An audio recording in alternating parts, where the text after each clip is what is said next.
আগে স্বীকার গেলাও আমাদের সাথে ধানের শীষের পক্ষে আসেন কিনা, বাবু চেয়ারম্যানের মতো লোক ফাঁদ পড়ছে, ধানের শীষের পক্ষে আসেন কিনা সেটা কও। ধরবি ভালো করে পাই ধর, চাচা লুঙ্গি ধরে টানাটানি করতে আজকে। তবে চান্দু একটা জিনিস মনে রাখো, পাই ধরো আর লুঙ্গিতে ধরো, যতই টানাটানি করো ভোট কিন্তু পাবো না। ভোট জায়গা মতো জনগণ দেবো। কারণ দেশের ভিতরে তোমরা যা শুরু করছাও, তোমরা তো আর ভোট পাওয়ার কাজ করো না। নির্বাচন আসবো, জনগণের পায়ে ধরা শুরু করবো।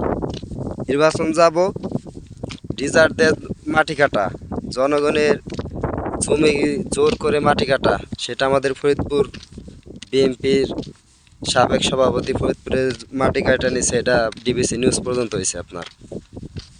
আর যত অন্যায় আছে নির্বাচনে পরে করবে, এটা জনগণ জানে, জনগণ বুঝে গেছে।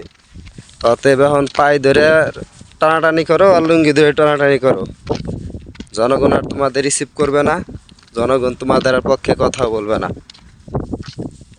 এখন যে যুগ চলতেছে এটা ডিজিটাল যুগ, আর দিন যাইতেছে মানুষের ব্রেন বুদ্ধি সব বিকাশ পাইতেছে, আর দিন যাইতেছে মানুষ শিক্ষিত হইতেছে। আর এটা ভাবিস না যে নির্বাচনের সময় আসলো আর জনগণের পায়ে ধরলি, জনগণের কাছে মাথা নত করলি, আর জনগণ অতীতের যত দুঃখ কষ্ট সব ভুলা যায় তোদেরকে ভোট দিব। এই বোকার বাংলাদেশের জনগণ এখন নাই। বাংলাদেশের জনগণ এখন অনেক সচেতন হয়েছে। এখন তোরা পায়ে ধরবি, জনগণ হাসবো, আর নির্বাচনে ফেল করবি, জনগণ তখনও হাসবো যে কিরে পায়ে ধরেও কোনো ফায়দা হয় নাই তোদের। কারণ তোরা এখন পায়ে ধরবি, নির্বাচনে তোদের জনগণ জিতাবো, তারপরে আবার জনগণের গলা চাপে ধরবি। জনগণ এটা এখন বুঝে, আর ধোকা জনগণরে দিয়ে লাভ নাই। অতীতে বহুত বড় ধোকা দিছ জনগণরে, তোমরাও জনগণরে ধোকা দিছাও। আর স্বৈরা শাসক শেখ হাসিনা, সেও জনগণরে ধোকা দিছে। এই ধোকা খাইতে খাইতে এখন জনগণ শিখা গেছে যে কিভাবে ধোকাতে বঞ্চিত হওয়া যায়, ধোকার খাওয়া যাব না। অতএব যতই পাই ধরো আর লুঙ্গি ধরে টানাটানি করো, লাভ নাই।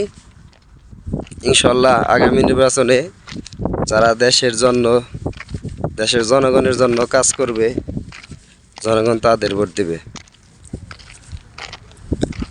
আর একটা জিনিস দেখলাম, সেটা হলো আপনার এই তারেক রহমানের একটা বক্তব্যতে এখানে বলতেছে যে যারা জান্নাত দিব তারা তো মুনাফিক না, তারা সরাসরি, যারা জান্নাতের টিকিট বিক্রি করে তারা মুনাফিক না, তারা সরাসরি শিরক করে। আর এরকম কোনো একটা ভিডিও আমি এখনো পর্যন্ত দেখি নাই, এবং কি কেউ আমার দেখাইতে পারে নাই যেখানে আপনার এই জামাত কোনো এক কর্মীকে কিংবা কোনো জনগণরে বলছে যে আপনারা জামাতে ভোট দিলে, দাঁড়ে পাল্লায় ভোট দিলে জান্নাত পাওয়া যাবে।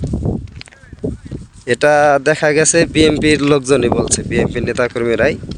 এই ভিডিও আমার কাছে আছে, এই ভিডিওটা আপনারা দেখে নেবেন যে কারা জান্নাত বিক্রি করে। অতএব যতই এই একটা কথা ছাড়া জামাতের কোনো দোষ দিতে পারবো না। আর এটা জামাতে দোষটাও জামাত করে নাই, জামাত এটা জান্নাত বিক্রি করার কোনো প্রমাণই নাই যে যেখানে জামাতে কোনো এক নেতা বলছে যে জামাতে দাঁড়িপাল্লায় ভোট দিলে জান্নাত পাওয়া যাবে। এসব বিএনপি নেতারাই বলছে, এরকম বহুত এভিডেন্স আছে আমার কাছে।